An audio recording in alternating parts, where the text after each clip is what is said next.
So hi mga ka-pigeon, welcome back to my channel, and for today's video ay nagpapakulo na ako dito ng isasahog ko bukas sa aking lugaw, and ito yung mga lamang loob. Diyos ko, sabi nga nila hindi pa daw nag-umpisa, gardo na totoo, diba? Ngayon talaga, yaan nyo na masanay din kayo.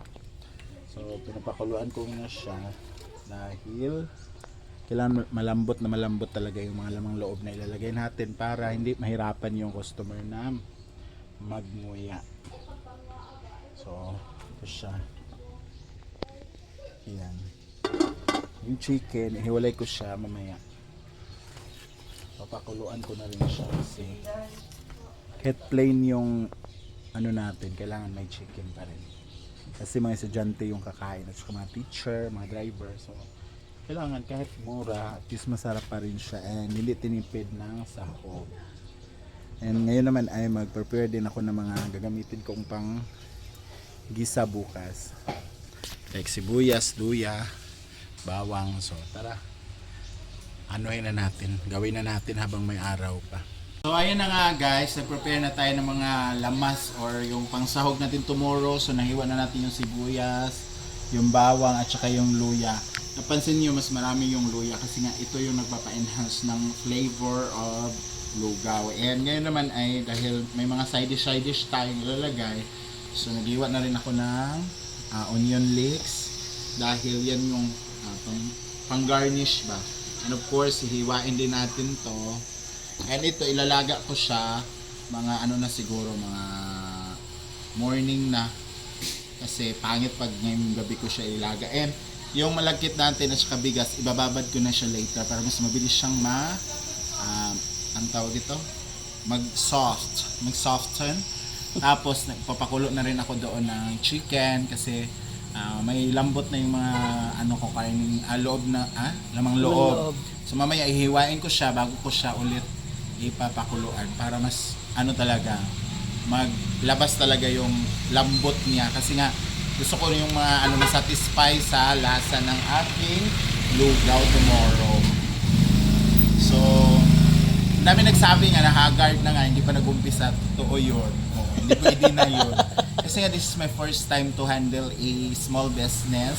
And nangangapa ako kasi wala akong katulong. Although nandiyan naman si Ma'am Shi nandito naman for the guidance. Paano pa kami kung wala kami bayot? Baka at saka hindi ako taga dito. Huh?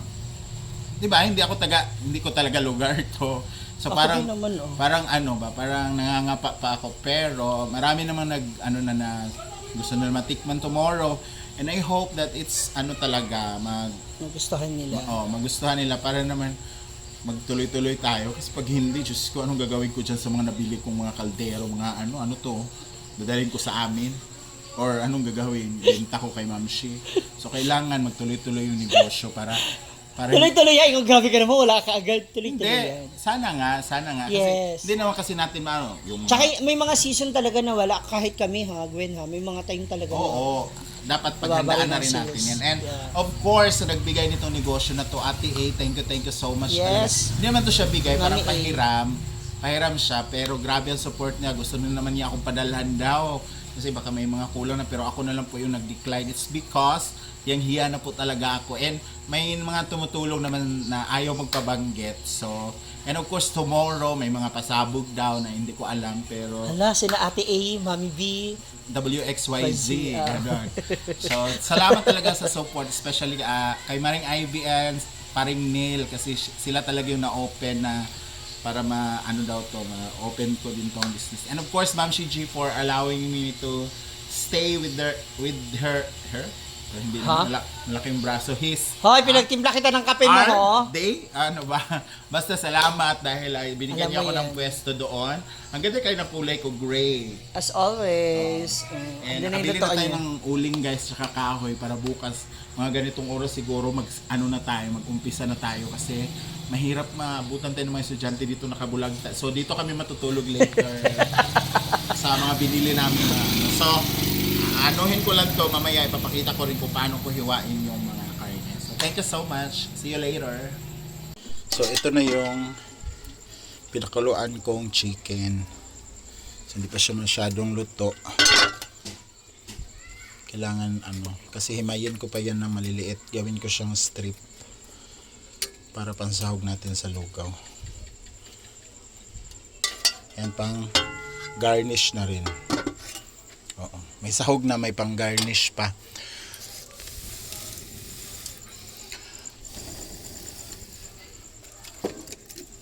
So ayan. Kaya kahoy lang muna tayo guys. Kaya wala, di pa tayo maka-afford ng Di pa tayo maka-afford ng pang kalan. Tsaka mahal ang kalan ngayon. Diba? Ayan, ito naman yung napakaluan nating mga halamang loob na ating hihiwain. So, hiwain natin yan. May pupuntahan na ako saglit. So, habang may ginagawa ako guys, may pinuntahan, si Ma'am Shi pala hiniwa na niya. So, thank you so much. So, ito na lang yung hihiwain ko guys. So, let's maghiwa na tayo para matapos na. Ay, wait lang. So, ayan guys. So, dahil yung iba nahiwa na ni Ma'am Shi, ako naman dito sa natira.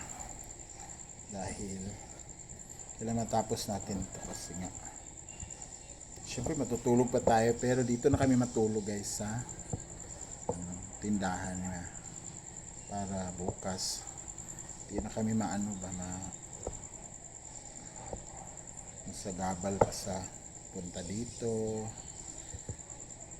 gigising na maaga. At least dito pagising dito na agad, luto na agad.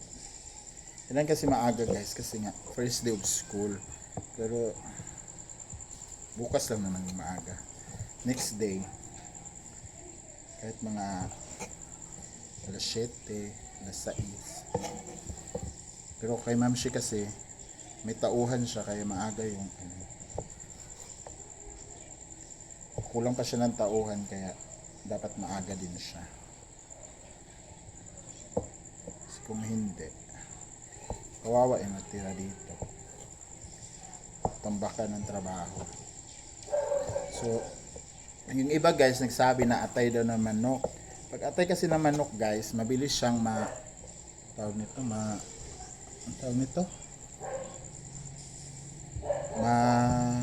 malambot masyado ba, at least itong sa baboy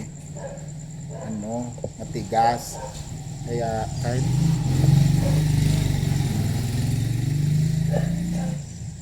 mababad siya sa hindi siya agad maghiwa-hiwalay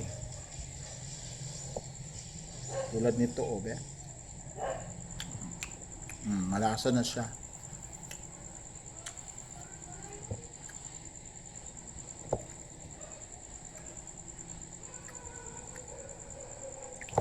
Fresh kasi ito, nabili ko kanina. Dapat talaga may contact tayo ng mga bagong katay, no? Yun nga, yung sa tabi ng gulayan ba, nasuki natin. Maaga lang tayo kanina, no? Kaya hindi ko siya nakita. Oo, sarado siya. Buti nga raw may natira pang dugo eh. Tinira niya raw. Bukas meron pa. O, sa umaga. Allah. Try natin. Kung hindi ako makakita bukas, punta ko ng ibang munisipyo. Malapit lang naman eh.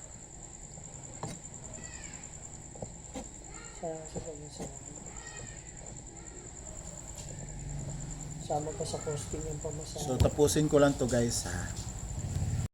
So ngayon naman guys ay ito namang chicken yung himayin natin kasi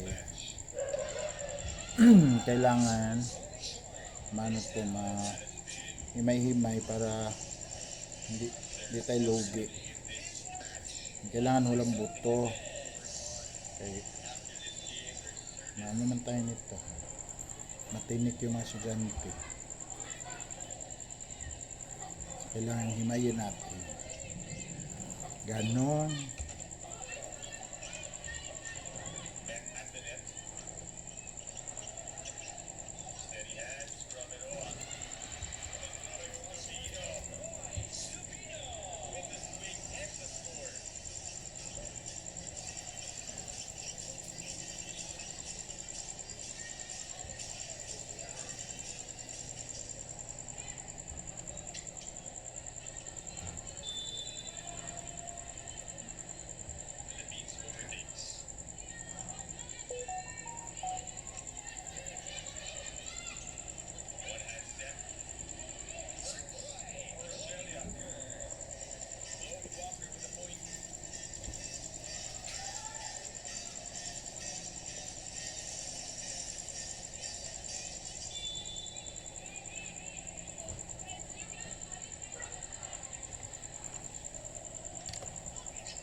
Haggard na ba guys?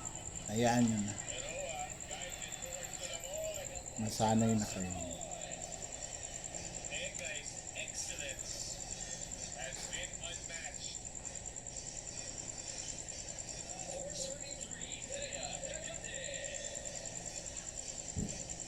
Yung buto, hindi natin itapon guys kasi gawin ko yung ano bukas. Kala ko itatanim mo.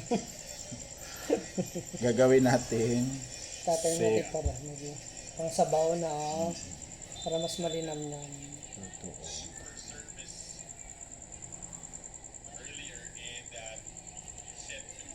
Kailangan ma-preserve natin yung mga buto-buto. Bukas bibili ako ng, kung sa bilihan na iba ako, bibili ako ng mga buto. Para may libre sabaw na tayo dito, no? Pero naman ako libre sabaw. Minsan lang, te. Minsan lang kayo Mayroon nagsasabaw. ako. Libre sabaw ako eh. Para hindi naman magpuro lang ng chicken yung mga bata. Kailangan natin silang dapat masustansya yung titinda natin. Sabaw, tapos magic sarap na 5 pakete. Masustansya. Yan. So tapusin ko lang to guys, ha? Na nga guys, tapos na natin siyang ihimay-himay and ready na siya tomorrow. And yung mga buto guys, gagawin natin tong sabaw bukas. And abangan nyo na lang kung paano ko siya lutuin mamayang madaling araw. Kasi upload ko pa to ngayon. So thank you so much for watching and see you on my next vlog. And kung saan mo abot ang video na to, please comment down below. Ready na, Aja.